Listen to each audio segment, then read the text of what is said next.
Jörg und Gabe, ihr seid Teil vom Fokus-Team Bandraum.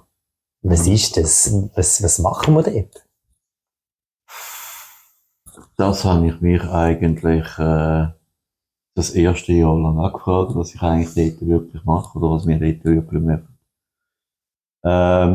Mittlerweile habe ich es ein bisschen verstanden. Ich glaube, es geht um Bildung, Seelsorge und auch ums Befähigen von den Leuten.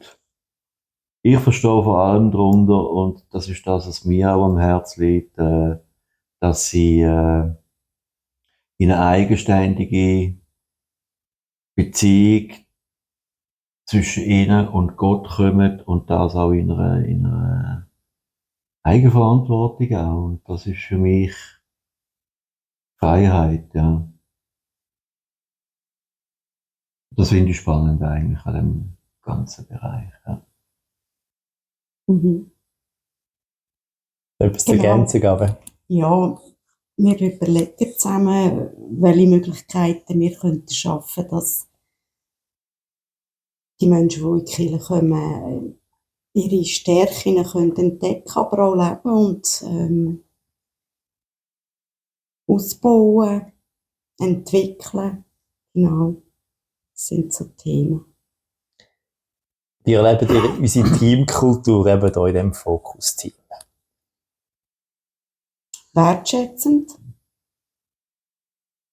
kritisch, ein Miteinander, so auch differenziert.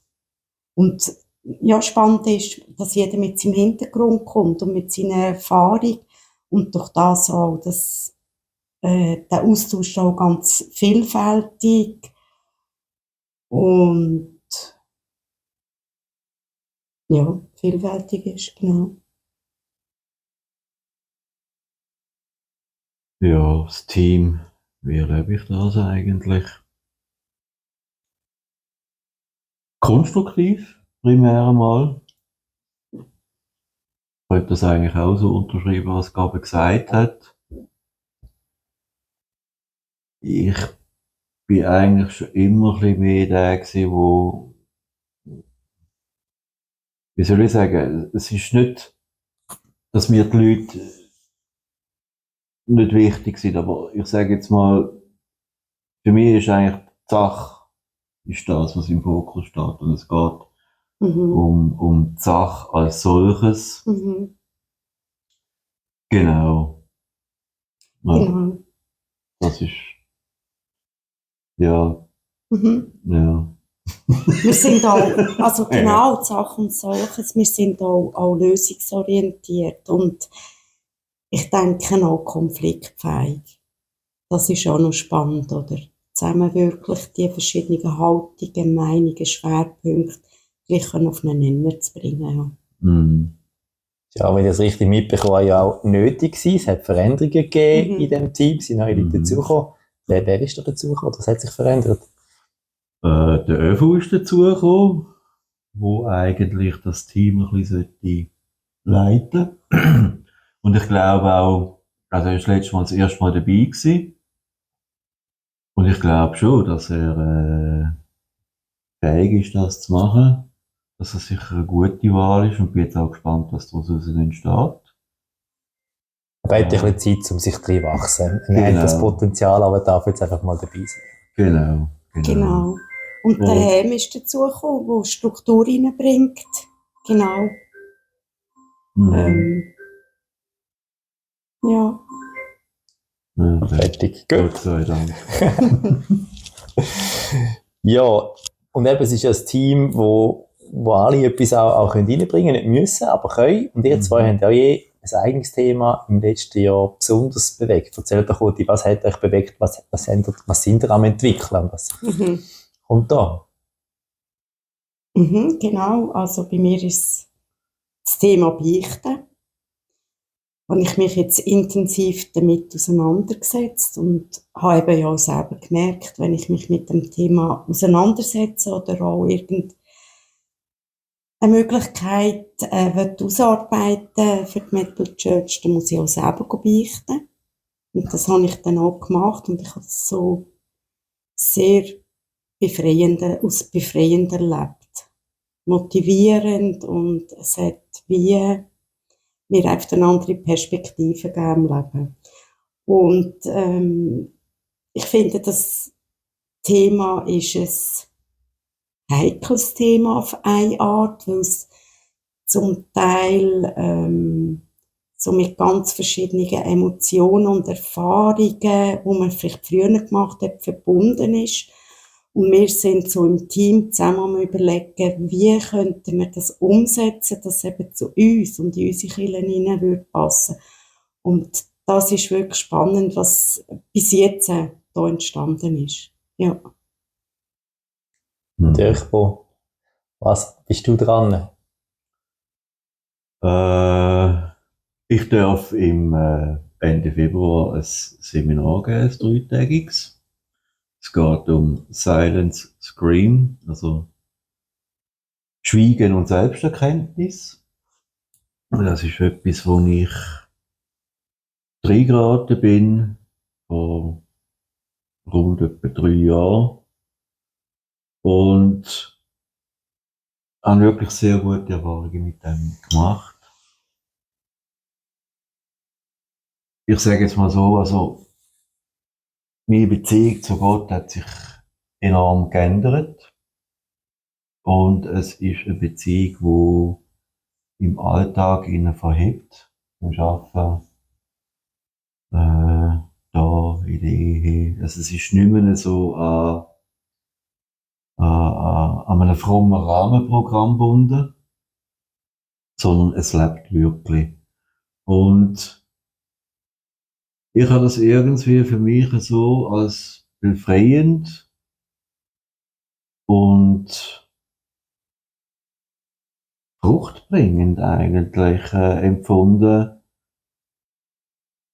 dass ich das, ja, mit denen, wo sich das auch interessiert, will ich eigentlich teilen. Es ist sehr spannend. Angefangen habe ich mit dem eigentlich, indem ich dann eigentlich ein bisschen so ein Experiment deklariert habe. Und es ist eigentlich immer noch ein Experiment und es entstehen immer wieder neue Teilexperimente. Das ist, Beziehung zu Gott ist für mich, das Ganze hat so einen enormen Spannungsbogen aufgebaut. Das ist wirklich, es ist anders, es ist lebendig, es lebt, ja. Es ist alltagstauglich, es verhebt für mich. Es ist herausfordernd, aber auch entspannend. Es führt in eine Gelassenheit hinein. Und dennoch, ja, sich selber aufzustellen, ist halt schon auch eine Herausforderung. Man braucht schon auch ein bisschen Mut und vor allem auch Geduld mit sich selber auch und mit der Umwelt vor allem. Aber es sind wirklich riesige Sprünge, die auf einmal sich lösen. Eben, ich habe das schon mal gesagt, kommst du eigentlich vor wie ein schlechter Fußballgoalie. Du schaust die ganze Zeit hinten drin und fragst dich, wie das jetzt hätte passieren können. Aber eben positiv. Es ist im positiven Sinn natürlich. Ja, Fußballgoalie ist natürlich dann nicht so cool. Ja, nur für die anderen. Und es verhebt auch wirklich nach außen. Das stimmt schon. Also ich merke das ja. Ich kann das wirklich bestätigen, dass das. Ja, ich freue mich mega drauf, auf das Experiment mit dir jetzt erleben, wo du uns da an der Hand nimmst und schauen, was das da bei mir selber wird auslösen und hoffentlich für viele andere auch. Und auch das Beichtthema, es ist so am Werden schon über längere Zeit. Werden wir nächstes Jahr dann sicher ausprobieren und schauen, was passiert da mit dem Safe, haben wir es jetzt genannt. Ja. Scheiß. Scheiß abladen, Vergebung empfangen. Genau. Das ist cool, ja. Ich freue mich aufs Toi-Toi. Ja, genau. Ich mich auch.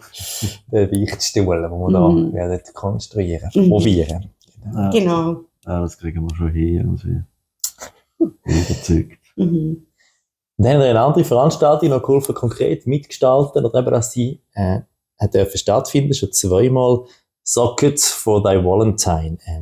Was ist dort euer Part? Was ist Socket for Thy Valentine und was machen die dort? Genau, wir sind dort fürs Essen zuständig. So ein bisschen für einen Apero-Teller und einen Dessert-Teller. Ja, wir sind dort einfach so reingerutscht. Wir sind da nicht die grossen Köche oder so. Die heissen einfach Koch. Wir haben, Ja, genau, das wir ist haben es schon einfach alles, so. ja. Ja, genau. Und es ist eine riesen Herausforderung für uns, das zu machen. Auch eine Herausforderung von dem, dass wir einfach unsere Küche haben und nicht mehr, oder? Und Ja. die Küche auch nicht sehr gross ist. Und, aber das zum Teil, was sind das letzte Mal gewesen? Ja, sie waren 11 Bar gewesen. 11 Bar, Mhm. genau, 22 Teller, Salz und Süß.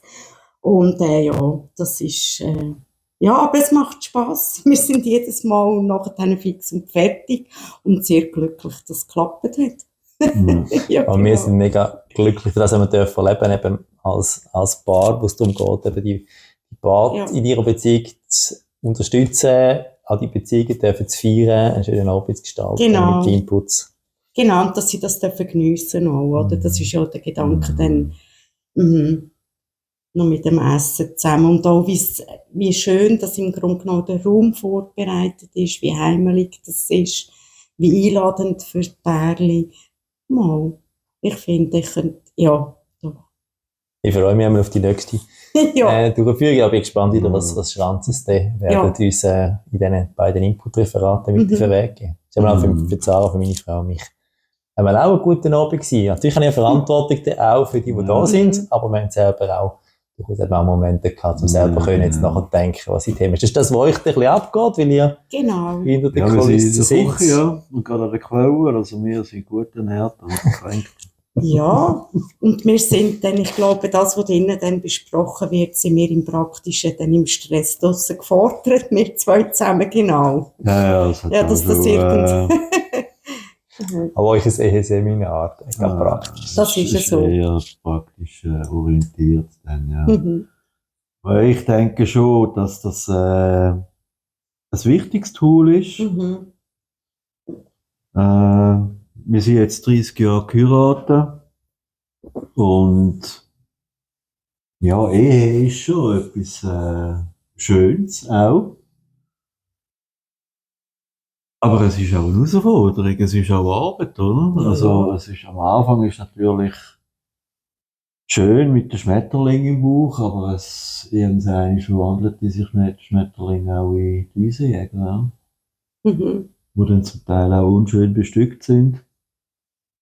Und dann da halt irgendwie auch zusammen wieder den Rang zu finden. Also es geht auch um von meinem Standpunkt wegzugehen und der andere muss auch ein bisschen aufeinander zugehen.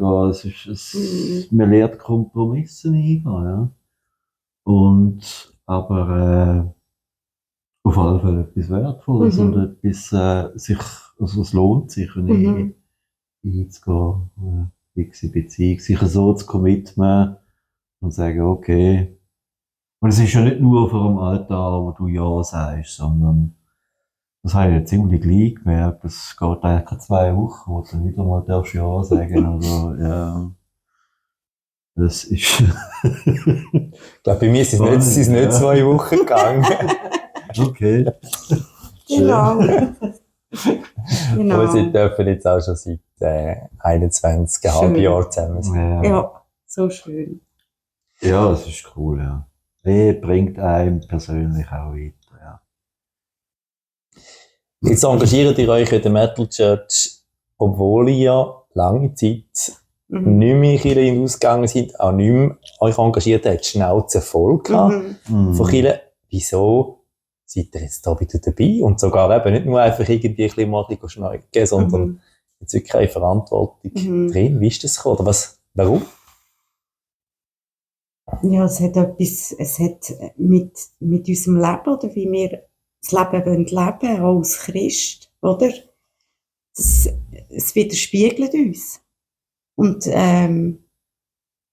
ja, es motiviert, also jetzt mich motiviert es, dass ich mit vielen Menschen kann Gottesdienst feiern oder Menschen kennengelernt haben, die ähnlich ticken wie ich oder wo auch die Leidenschaft für die Musik haben oder auch für einen Lebensstil, der dazugehört, oder? Und das ist schon schön, wenn wir das so erleben dürfen. Also das haben wir vorher nie so erlebt, oder?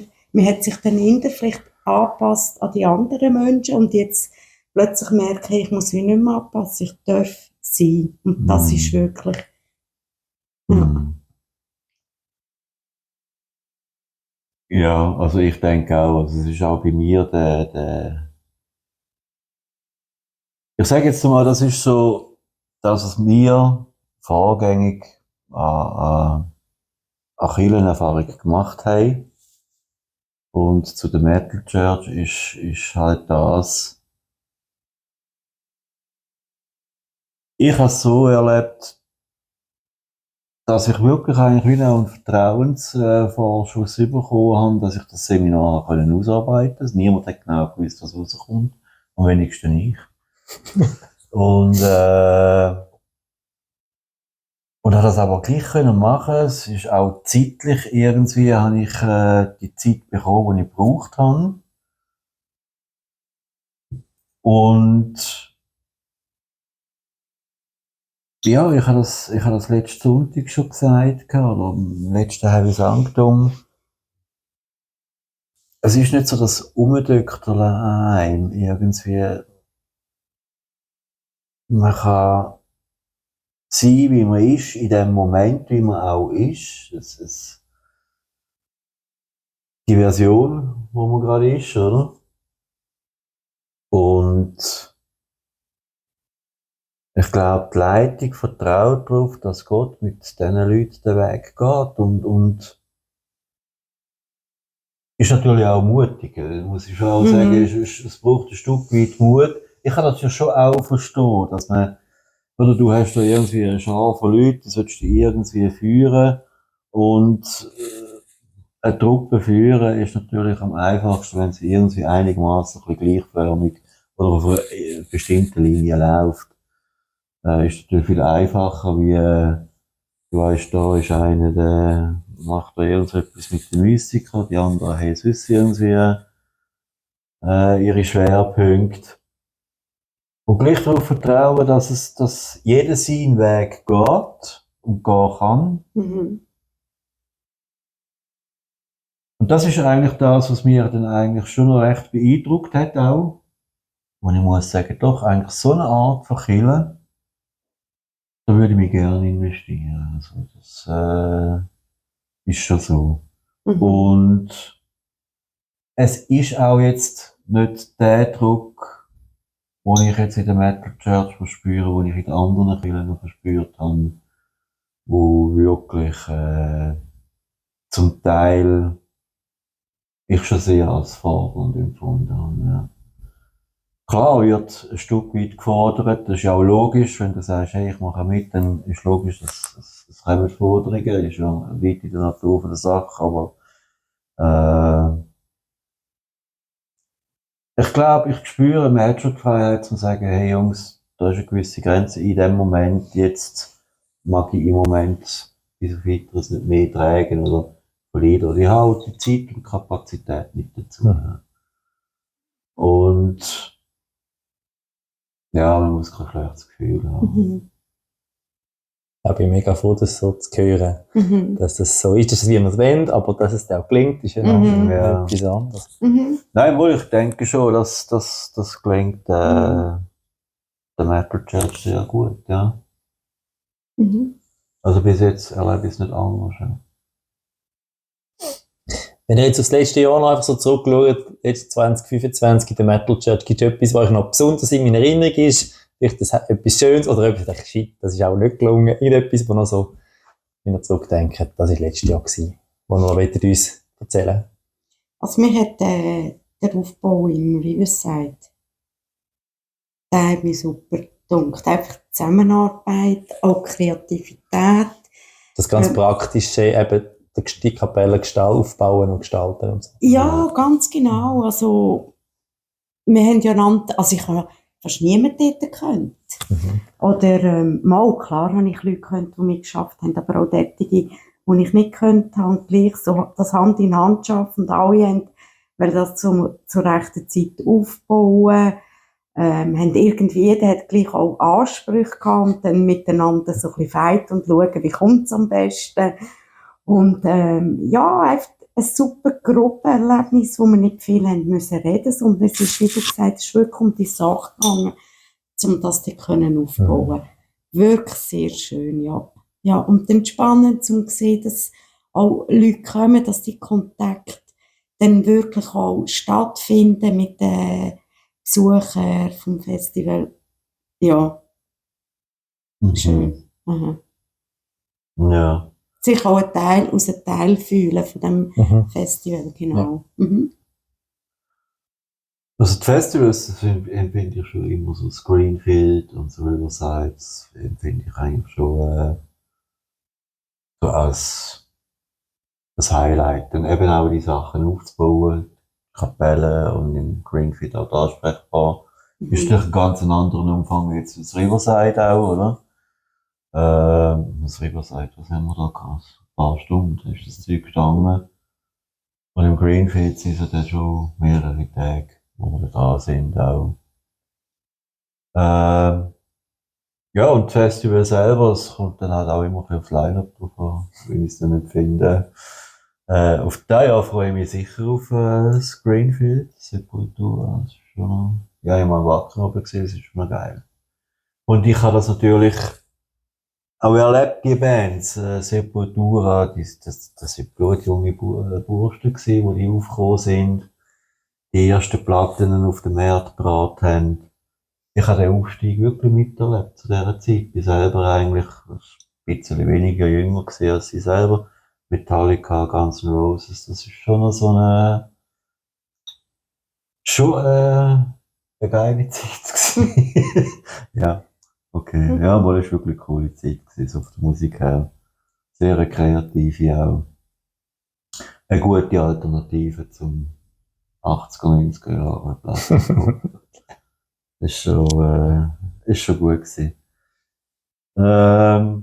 Das sind schon so die Highlights, aber es gibt eigentlich mehr Highlights. Es ist auch immer, das Heavy Sanctum finde ich immer etwas, sehr etwas Positives auch.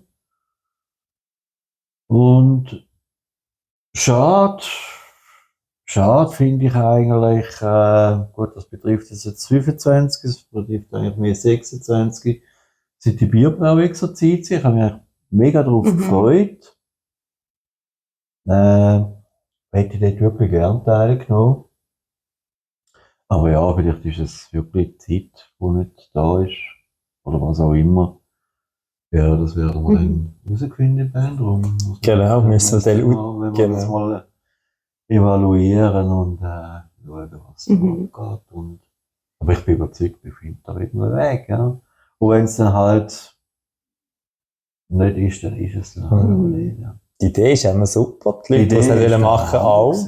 Ja. An uns vielleicht ist es auch gut für sie, die jetzt unseren Jahresbericht anschauen, da sehen, okay, aber mit Metal Church vielleicht zwar als Vorzeigemodell gilt, an uns gelingt nicht alles, manchmal auch. Ja. Aber was ich noch da will sagen, so ein bisschen von besonderen Ereignissen, ist auch so der Ostergottesdienst, also die Osternacht in dieser Kapelle, wo so langsam draussen Tag wird, mit verschiedenen Leuten auch von diesem Dorf, das dürfen zu feiern, das ist wirklich immer etwas sehr Feierliches und auch so etwas Tiefes und Bewegendes. Also wir sind letztes Jahr das zweite Mal gewesen und wir gehen das Jahr wieder. Also ich freue mich auch. Und auch nachher dann zusammen sein, zusammen etwas essen, zusammen plaudern, am 8 Uhr am Morgen schon fit sein und miteinander, ja, zusammen sein. Eine Brotwurst nehmen, genau. Das ist wirklich, ja. Und uns abschluttern. Das war wirklich auch schon sehr kalt gewesen, das ist so. Ja, aber gut, wir haben immer Feuer. Also man kann das Feuer stehen und es geht wunderbar. Genau. Hey, merci euch vielmals für euch Engagement und auch jetzt Ja, fürs Auskunft geben. Danke vielmals, Jörg und Gabe. Bitte, bitte. Bitte.